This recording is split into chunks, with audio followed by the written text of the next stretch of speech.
नितिन अपनी सीट पर बैठा हुआ बहुत उदास था, क्योंकि आज ही उसके बॉस ने उसे नौकरी से निकाल देने की बात कही थी। नितिन समझ नहीं पा रहा था कि वो अब क्या करेगा। एक तरफ तो उसे अपनी घर की चिंता सता रही थी, वहीं नई नौकरी मिलने का कोई चांस ही नहीं था, क्योंकि उसे अभी ज्यादा अनुभव नहीं था। कई बार उसके दिल में आ रहा था कि उसकी जिंदगी अब शायद आगे चल नहीं पाएगी। जब वो शाम को घर जाएगा तो क्या बताएगा घर वालों को? क्या नौकरी चले जाने की बात घर वाले पचा भी पाएंगे? क्या उसको वही इज्जत और प्यार मिल पाएगा? बस इन्हीं ख्यालों में वह अब तक कई बार रो चुका था, लेकिन अभी भी उसे कुछ समझ में नहीं आ रहा था।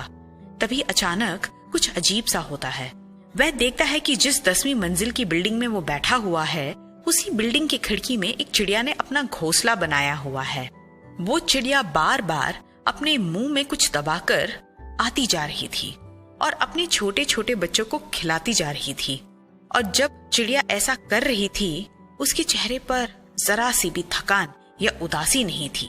वह सोचने लगा कि यह चिड़िया किस कंपनी में काम करती होगी, इसका बॉस कौन होगा। जवाब उसे मालूम था। ना तो वो चिड़िया किसी कंपनी में काम करती है और ना ही उसका कोई बॉस है। फिर भी वह अपनी जिंदगी अपने हिसाब से जी रही है। दोस्तों, आप यकीन नहीं मानेंगे, थोड़ी देर पहले नितिन जो अपनी और जिंदगी की बातों को सोचकर कई बार रो चुका था, वही अचानक खुश हो जाता है। एक नया उत्साह उसकी जिंदगी में आ जाता है। हम नहीं जानते आपकी जिंदगी में इस वक्त क्या चल रहा है और आप किन परेशानियों का सामना कर रहे हैं।